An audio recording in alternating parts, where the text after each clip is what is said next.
and we need to tune in with that. Like, when the foods that we've been eating as a masses were most likely designed to disconnect us from our true source and from what we are and our capability. And we just need to come back to that. And the more that we live in touch with our health, like the closer we're going to become, like, back to our source. You know? Yeah. It's remembrance of who we really are and what we're capable of. Hi, I'm Patricia Kathleen. I travel the world with a mic in hand and questions to ask. And this is where those conversations live.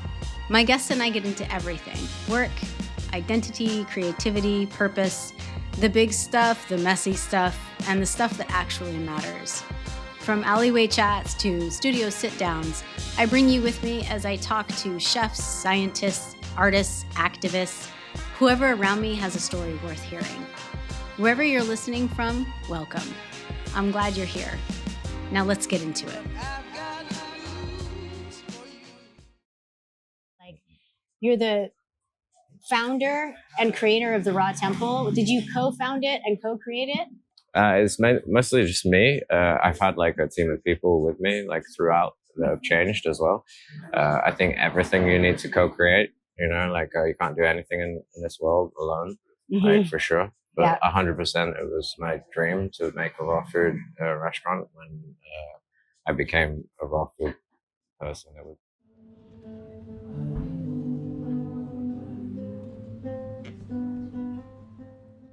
It just quickly became less places in Ubud that you can solely get raw food.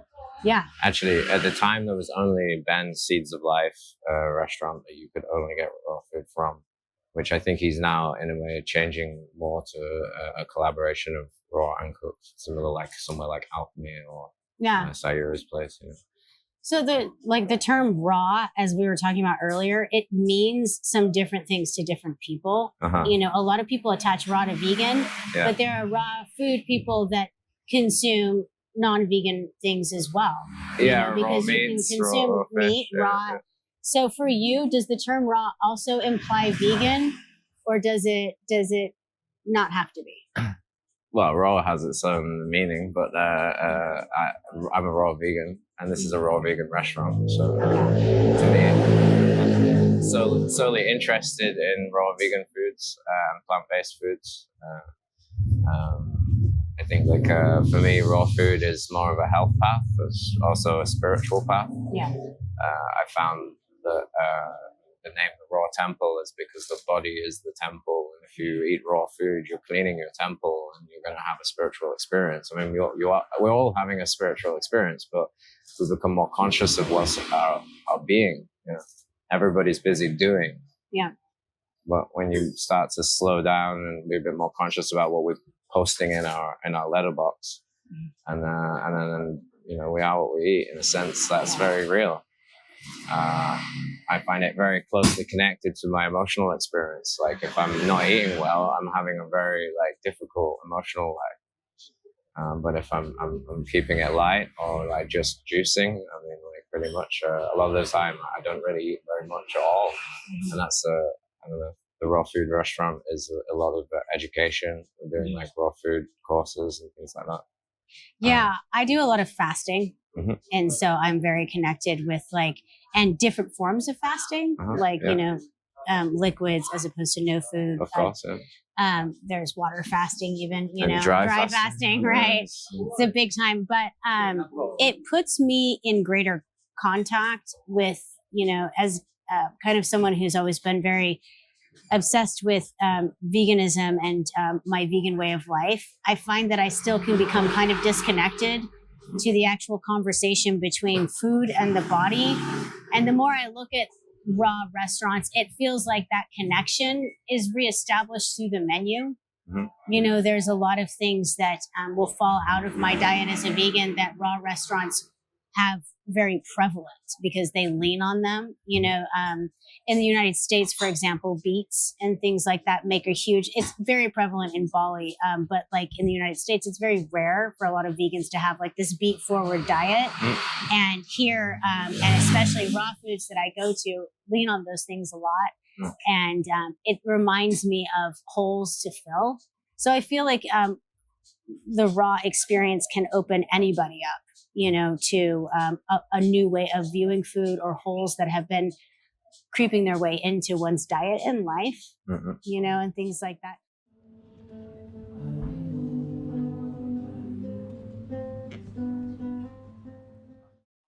When you were creating the menu that you have, did you consider your personal relationship with the body, like you said, like how things make you feel?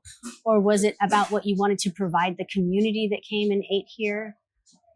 It's a lot of things. I think that it's also still evolving. We're about to launch like the next phase, in a sense. Like the website's going live. The new menu will be like on the tables maybe in the next couple of weeks. Yeah, I would say, just to retrace a little bit, rather than pushing that, was more that we're trying to provide raw food that anybody can eat. Like the tacos are a bit like any other taco. Like you wouldn't even, if you give it to someone in the street, they maybe not even realize that this is completely raw vegan. Like, it's not seen in oven. It's everything's at 45 degrees, and we managed to shape the taco shells and make them very crispy. It's only made from pure corn, and this is like kind of the idea, in a way, maybe on a bigger scale, is to make a more simplified, very healthy raw vegan like fast food that is very like able to pop up in festivals or around, and maybe even franchise. But we're slowly just. There's also like other areas of things. I mean, there's so much detail that you can go into. I mean, we make everything from scratch, like even all of our herbs and spices we get organically and dry ourselves. So the attention to detail, like I opened this place like a year before opening. Like we were here already training and building and producing products and stuff like that. And then, I tried to kind of get a bit of I'm a very foodie person. Yeah. So I've been eating and cooking food since I was my first job was a chef when I was 15 in London. And talking about other raw foods. On the dish there was steak tartare. It's like raw steak with an egg crack on top. I was shocked. Yeah. But then I was when I was 15, I was eating meat for a little bit. I was vegetarian early, but like during that period, I was eating like fillet steak. I'd cook it at lunch and stuff. So I've experienced like all diets, and I've been vegetarian maybe. I was vegetarian for about 10 years. Then I became vegan about 6 years ago, and raw vegan about 5 years ago. Yeah. Okay. Yeah. So it was a pretty quick transition. How long has this the Raw Temple been open? We've been open now just over a year. Okay. At this location, yeah. So new. Were you at another location before? Well, like I said, this like we had like training happening and opening of a factory. So like we'd also do like products. So there's a factory on the other side of town. We're about to launch like all these products into the shops around the island. Currently, they're just here. Okay. What made you choose Ubud? Ubud. I landed in Ubud. Actually, me and my family have had a little boy, and he was born in Bali. So like, Ubud is a nice family place. Home, yeah, it is. Ubud's a great family town. I think it's tons of children running around. I'm kind of obsessed with the notion because I don't understand it, and from what I understand of restaurants, it feels nearly impossible for me to conceptualize running a raw kitchen and maintaining, the preservation of food and things like that. Like, it feels like you would have to be so disciplined with your ordering and techniques because things can't be kept, right? When they're raw, they're fresh. And so did you find it difficult to navigate that terrain? Because raw is a requirement of things being so fresh And most kitchens keep things in, deep freeze. Like they do certain things to be able to keep their things. Did you find that to be a difficult hurdle, or was it natural for you? Yeah, no, it's definitely a challenge. Like that's why I feel we needed so long before actually opening. Like we were kind of trying to open for a year, and then we finally opened, and we were kind of just like, we just made a shortened menu to simplify it while we opened. Yeah, I think that like there's a lot of fermented foods with raw, which is like obviously when you ferment foods, they're a lot easier to keep, and that's also the basis of a lot of the produce that we make is a lot of fermented foods, they're preserved foods. So this is like when I became raw, it was I was like, it happened very quickly. It was because of health, right? And like and then all of a sudden I was like, well, how do you live raw then? And then it was like very quickly I became kind of having crackers and like fermented pickles and stuff like that. And if you've got that in your cupboard and then you've got a few crackers, it's very easy to stay raw. Like in fact, it's kind of like quite convenient. You can even put it in your bag, just a couple of jars of kimchi, a couple of crackers, and then like you're good, right? A bit of fruit. The bread situation always hangs vegans up that I talk to. They're like, I could see raw, I could see doing that. Yeah. I've never met a vegan that doesn't love a salad. There's like, but then they get to the bread and they're like, I don't know how. When you looked at bread, when you became raw, was that a hurdle, or was it, like you said, you have the crackers? Yeah, the crackers are pretty epic. I mean, like, and you can do different sort of styles, and you can actually make some pretty good breads with using like different like emulsifying agents, like psyllium husk is used by a lot of people. I don't particularly like to use it because it's is it kind too puffy for you? It's more of a healing tool for me. Like you use that for detox. It's like when you're fasting, you put it in your gut and it expands and it will pull stuff out and you can pass like big anacondas. It grows into like it's like filler. And so like because I'm on a constant healing sort of process and fasting and stuff, I don't particularly like to put it in there in my body unless I need it. It will just create a little bit of blockages. And I think that's like, understanding how the body works is the most important part. And that process is a personal journey. And like, it's just once you understand what your body needs, then you base your diet on that and it becomes kind of governed in a different way rather than governed about what your desires are to eat. You're more governed by like what your intuition is telling you that your body needs, and through like the more fasting, you become more tuned with what is going on, right? And how every time you finish a fast and you start like introducing foods, you're learning about those things on a whole different level. Yes. Right? Every time you introduce that thing, it's like, wow, you're feeling really the full effect of what that thing is doing. And then having those tool sets, you can apply them to different things. Absolutely. Knowledge basis unknown before. So did you develop your menu out of that basis, like out of a health basis that you were looking at for yourself?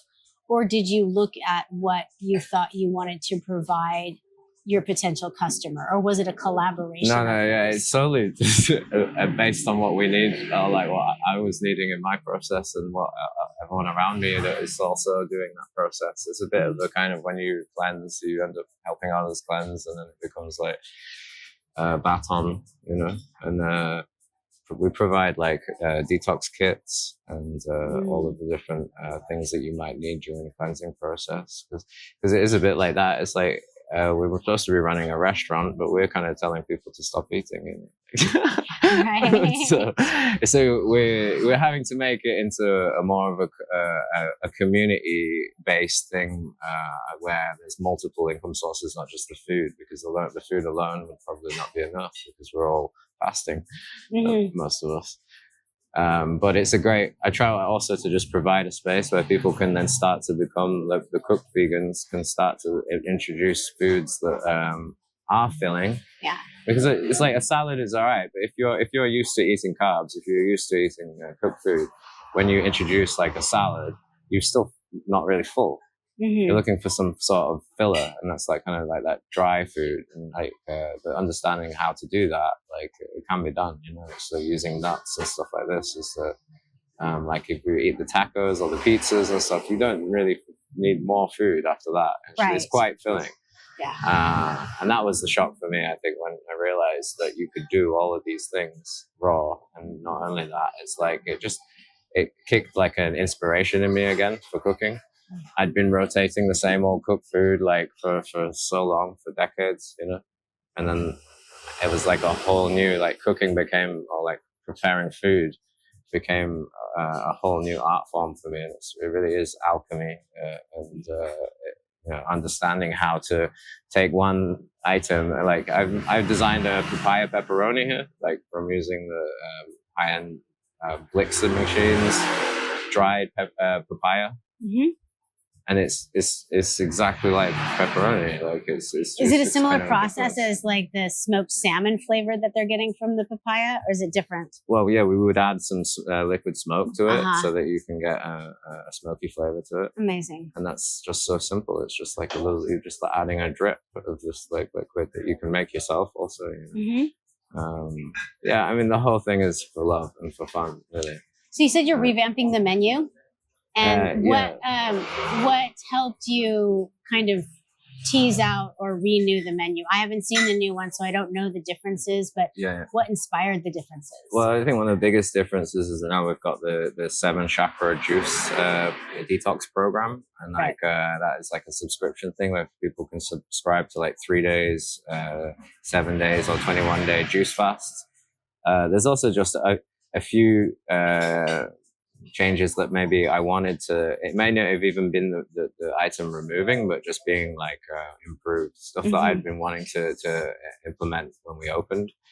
But with the busyness of everything, it was kind of difficult. You kind of have to develop things as far as you can, and then come back to it once I've got a bit more time. So once now the website's finished, all this sort of stuff, I can now put a more TLC back to the main sort of like creation. You know?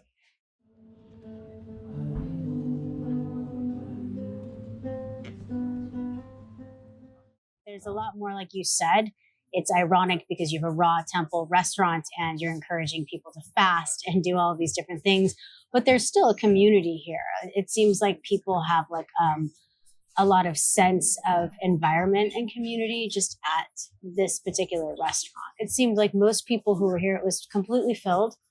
And it seemed like a lot of people knew each other. You know, there was that sense of things. Did you have to encourage that? Was that organic? Did that come on its own? Yeah, I've been here 10 years now. So like I've kind of know a lot of people, and we've been putting on events now for a year. We do kirtan like every 3 days or 3 times a week, basically.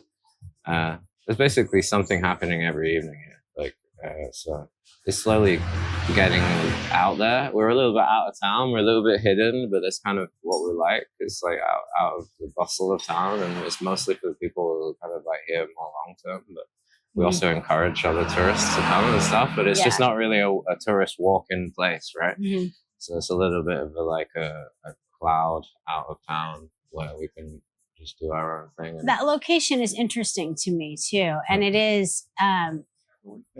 I think it's specific. I think people who come to that kind of a niche experience like the Raw Temple, they'd be willing to travel for it anyway. But I'm curious, because you are from the UK, how do you think the scene here or any other country you visited as far as the raw vegan vibe scene, however you want to define that, is here as opposed to other countries?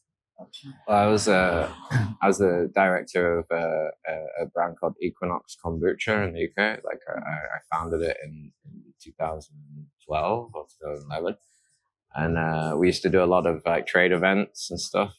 And there was a company called Inspiral Lounge and Inspiral Cafe, and they had a product, kale chips, raw kale chips, and. Funny they call it Spiral because they really inspired me. I was doing like the kombucha product and stuff like that, and then I guess that inspiration was lodged somewhere in the back of my brain, and then when I became raw vegan, it was like it got activated. It was just like, okay, I really was inspired by those guys and this kind of lounge aspect, and being able to sit back with really nice music and not just that, but like high quality like studio monitors everywhere and stuff like that is just kind of yeah, the vibe we're going for, really. Yeah.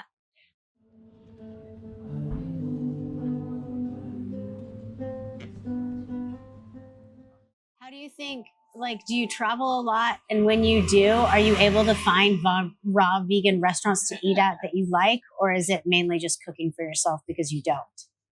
Yeah, when I travel, I usually just carry like a spiralizer in my pocket, and I'll tend to make my own stuff. But I also try to go to restaurants and stuff like that sometimes. But it's pretty difficult to find like safe food.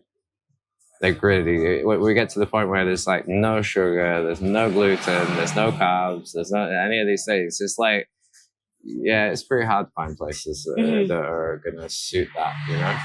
And it's also hard to satisfy a large customer base if you don't have all those things, right?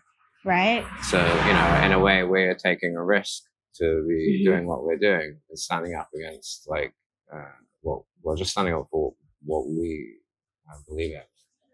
Which is the health of the body. Yeah, through just food, through yeah, we just don't non-food. know compromises. Like, we just won't put anything that we know that is like going to cause problems for your body into your body. Yeah. And yeah, it's super important, and it also goes for like the cleanliness of the food, right? Like if you see over there, we have like a massive RO. It's like it does like 400 gallons per day. That is for all the taps in the building, so you can drink from the taps, like even in the bathroom. Nice. Yeah, which is probably the only place. Bali. Yeah, I've never ever heard of it in my life. Yeah. Here. So, but it just makes things easier. Like we also have other sterilizing ways for getting rid of pesticides and stuff, because like we're mostly organic. Like nearly all of the stuff is organic, but every now and again there'll be some stuff that is just not possible to get. Also, in Bali, there's a bit of a change in seasons with what's available. It'll only take one big storm, and all of a sudden you can't access one item. It's just gone all of a sudden. I've heard this. You know? Yeah. So at that point, we'll try to use like non-pesticide stuff, but it might be GMO or something like that. I don't know. We do the best we can, really. Right. You know, like that's all we can do. But we do take it to some other level that other restaurants would never even conceive of. Because it's an endeavor, you know, and it's already difficult to make a restaurant a successful business, and then to insist that it be like this intensely focused on health and nutrition. You know, it feels like a lot of people will just be like, no. I'm curious with the new juice and the fasting programs that you'll offer, will you also do like counseling? Will you walk people through the educational aspect, or will that just kind of be inherent? Yeah, I mean, that is kind of like what's already been happening organically, and like people are helping each other to get through these processes. I think when I did my main cleanse, I was like, I only really got through it because I had a couple of people that had been through it, and they're local. But we also have like in-house sort of on-call like advisors for the juice detox program. But it's a tricky thing because it's like, actually, like what we're saying is that we'll provide the access to it. It's nothing to do with us, because it's like, how far do you go with people? I mean, a lot of people, they want like really kind of like life coaching or something like that. That's not really our field. But we're providing like the Raw Temple Academy, which will have different areas. It would be like the basic raw food courses, but then also like the more in-depth detox courses where you can actually come and stay with a bunch of people and be in good hands while you go through these processes and stuff like that.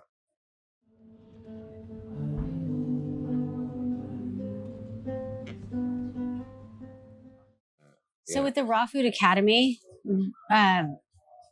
that is interesting. Every time I look at someone developing a cooking academy, you know, there's a lot of different angles to come at it from. You can come at it from this dish. We're going to make this dish, and as we make it, we're going to educate you on the different components and why and what it does. Or you can just start off with educating.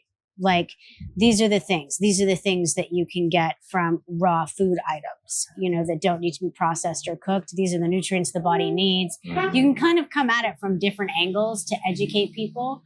With your academy coming up, is it, what route have you chosen to like kind of base it on? Well, there's going to be multiple different courses. I think that we want to do a sort of basic course where you learn some of the actual dishes that we have, like here at the Royal Temple. Like a lot of people asking us all the time, like, "Oh, can we learn how to do this?" Right. And then if we were to arrange like a one-on-one, it's maybe too costly. So we're just going to provide this, but then also we're doing digital courses, so that will be more intensive. And will be many different chefs teaching many different types of dishes, and like also like specifically healing foods or the detox foods, as well as just creative and good adaptations of different countries' foods. You know, like we try to cover like an international menu. You know? I mean, the difference between Thai food and Indian food is very vast, and to be able to have all the colors on the menu is important for me. Like as somebody that's traveled deeply and loves food, it's important to tip your hat to like some of the best foods in the world. Right? Absolutely. You know what I mean? Yeah. And even do our own adaptations. One of the biggest ideas is all the things that we're really trying to activate now is that it's interactive, so you can create your own food at the salad bar there. So obviously you can create your own salad, but we want to see you can make your own pizza and wraps as well. Chefs will be kind of coming out in the front as we kind of pick up. But it's a balance between, you know, clientele and like what you can put out, like you say, like keeping it raw, like, you know, it needs to be fresh. If we keep putting food out fresh and there's not enough people, it's like you know, it's a balance, right? So and things like cheeses and stuff like that, yogurts, to activate those things takes you know, a constant bustle, and that's a fine balance that we're kind of tuning at the moment, hopefully with the live event schedule on the website. I should leave some gaps in between my talking. No, you're good. This is great information. I'm curious, what is your favorite thing to eat from your menu? And do you still cook back there? Are you cooking as well? Or have you given that to somebody else? What's your favorite thing to cook, and what's your favorite thing to eat? As the founder owner, I'm not actually allowed to work in the kitchen. I'm allowed to teach, but I'm not on my current visa situation. I got you. So okay. Like So at your home, what's your favorite thing to cook from the restaurant? So I don't know, I rotate the menu. I've eaten all of it. It's all been my favorite, I think. At the moment, but also I like I can change whatever, and that's what I also want other people to do. It's like to if they have an idea, like for example, I like the burger, but I don't really like raw bread so much. It's quite like too much nuts for my diet. So I'll wrap it in sushi paper, and then like I have like a sushi burger, which maybe is not. It's going to be on the menu now because it's really good. But like, anybody's ideas will adapt to. Like, if people ask for special things. What are your best sellers? I'll bet you it's the tacos. What is it usually? Yeah, tacos, the burger, the pizzas, stuff like that. I don't know. They were available longer. So we started with just those sort of three main things. So I think now there's a deeper menu. But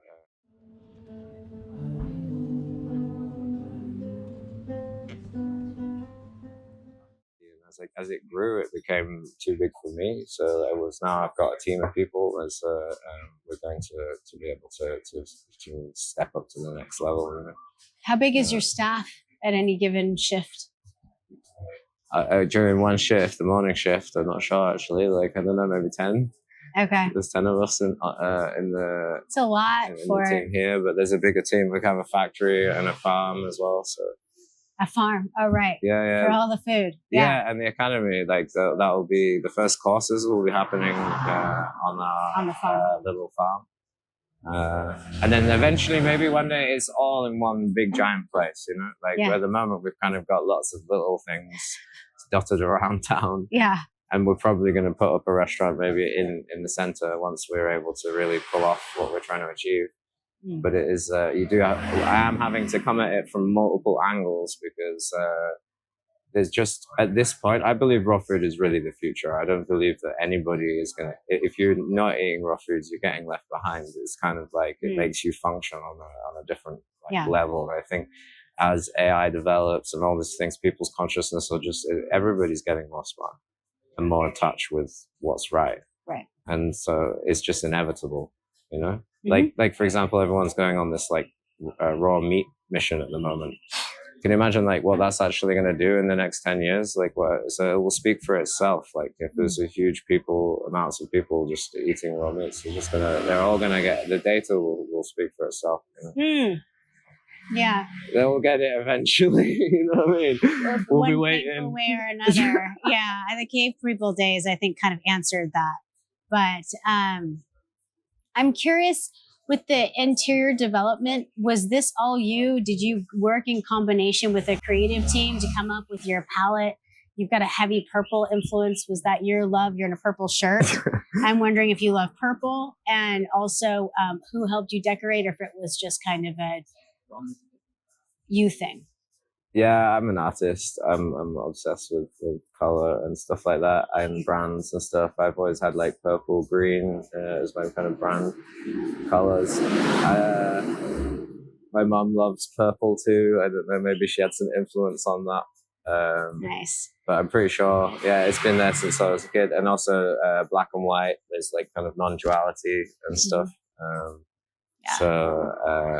Yeah, but I've had a lot of creative help. Like Heidi Green was here with me at the beginning. She's like a good friend of mine, and she has helped me a lot, mostly with graphics and stuff like that, getting it into a graphics form, into a digital format.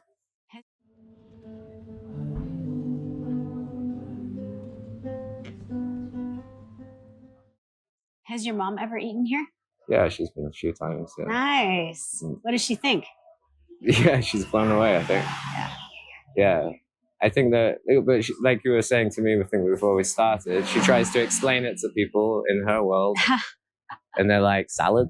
What? It's raw? It's what? It's like, it's not really something you can open a whole like universe about. I know. Do you know what I mean? There is, because it's but a it's actually endless, you know? It is. I think that just starting with, for me, there's a hook. There's always a hook to get someone to just think on it themselves, because nobody has the attention and energy to educate everyone they walk into. So just to be able to say, add up all the things you eat in a day that don't touch a microwave or a stove. You have an apple, that's raw. You can just start adding up things that you put in your mouth and start exploring that. And I think it gets people thinking more, because at first blush, everyone's like, nah, that's nothing. That means you're eating, something you pull from the earth or pick from a tree. And they're very daunted. But if you can slowly start it, you like some nuts, those are usually raw, you know? This is why I like the concept of doing like a kind of an actually raw vegan, like Subway type approach, where it's like fast food, it's available everywhere, and it's like, but it's actually healthy, and then you'll have people eating it and not even realizing. They'll just be like, oh, that, and then afterwards they'll find out. They'll be like, oh, that's what that means, because your story of the crackers and the kimchi, that is a hook for me. I won't ever forget that. You're like, it's super easy to just travel with your food. You've got some crackers, you've got some kimchi, both keep for many days. That kind of a concept. I'm thinking about people who are like, I could never go raw. I'm like a mom of 3 kids. It's like, it keeps, actually. There's like ways that you can that are very, very easy. That kind of a concept bridges a lot of huge rivers for people, Yeah, I mean, you want to add some freshness in there too. It can't just be crackers and pickles and cheese, but it does really help. And so if you add with your salad to fill it up, because a lot of people, they'll try to eat healthy, they'll eat a salad and then they're sat there going, I'm going to go and get some food, real food, they say, But if they just had a cracker and some cheese with it as well, like some raw cheese made from nuts or whatever, and then educating about all those things. Like actually cashew, a lot of raw cheeses are made from cashew. Is not really the greatest thing to be eating. So and they're once you very start dangerous getting, to collect, and yeah. So there's levels of every time you're pulling off these layers of education, there's more to learn and more to discover, and like the sensitivity of your body is really the key. Like as you starting to really understand food, experimenting with it, then it's not, I'm doing this thing because I'm read it here or I heard it from this doctor or that one. It's like, I don't know, yeah, it's good to get a concept from people, but to, that a lot of people talk about protocol and all this sort of stuff. But like, I think like we should just banish that word. I think we should all just discover who we are, what our body's saying. Totally individual. Like, we all are. I agree with you. The greatest relationships I have with food, and the more of a developed and deep, passionate love affair I develop with my food and my body and everything, is the interpersonal relationship. That how I respond when I have some tomato and fresh herbs like basil mixed with like an avocado. I have an incredible response to it. It's my parents, I'm third generation from Southern California. Those things have been growing on that land for 100 years. That may or may not play into it, but at the end of the day, those things make me feel unbelievable, and so having developed that personal relationship, you could come out tomorrow and say tomatoes are really bad, and I would just be like, not for me. Because I've got proof. Yeah, but I'd say like, so for example, you'll talk about, let's use this subject that you're bringing up, right? Avocados, they're quite heavy in fats, right? Right? Even though it's a very good fat, it's a natural fat that we want, right? Yeah. But if you're like, say you start a process of fasting and then like your body's starting to detox and it's in a process of exiting all of these toxins out of us, and you eat an avocado all of a sudden, it might have a different effect on you that you need to like suddenly to understand what's going on there. So you're not just suddenly, oh my God, avocados are bad now, or like breaking down or whatever. It's just about, when is food relevant? What, how is it going to actually affect you? And just being conscious of that effect, right? That's interesting. I wanna wrap on that question. You just said, I'm a rapper, so let's hear it. You want me beatbox? When is food relevant? That's a really interesting question. How would you answer that? When is food relevant for you? Yeah, I mean, it's like, the you is like, it's your body, right? Like, so that's different every day, right? Like, it's eating when you actually need to eat. But knowing when that voice has been clarified is difficult as well, because a lot of people need to detox before they get to a place where they know. Yeah, exactly. I think that's a process. I think everybody needs to be doing, there's a reason that every religious, group in the world has all that fasting at its core. Yeah. It's really at its core. And I think that, and if we go another level, it's because of parasites. If you think about Muslims, they say them about talking about like not eating pork. Like, why? It's like we just found those energy coils underneath the pyramids, right? Why? Right. Like we just need to get to the why, and then we'll remember kind of who we are, what we are, and what we're going to do here. Yeah. What we're here for. In your opinion, is raw food a fast track to getting people in touch with their honest dialogue with food? I think everybody is like a divine creation, and it's like we're actually like a Tesla coil, and we've got this kind of energetic, like toroidal energy field that is infinite, and we need to tune in with that. Like, when the foods that we've been eating as a masses were most likely designed to disconnect us from our true source and from what we are and our capability. And we just need to come back to that. And the more that we live in touch with our health, like the closer we're going to become like back to our source. Yeah. It's remembrance of who we really are and what we're capable of. Like we're divine psychic beings. Like we need to step it up. Like at the moment we're relying on technology and stuff, but really this technology is only doing what we are capable of doing naturally. Right. There's a As you nice said, you think network everyone's under getting the whole- smarter. Yes, If under the forest. we can tune into what we already have, like we will be moving into better places. You know? I agree.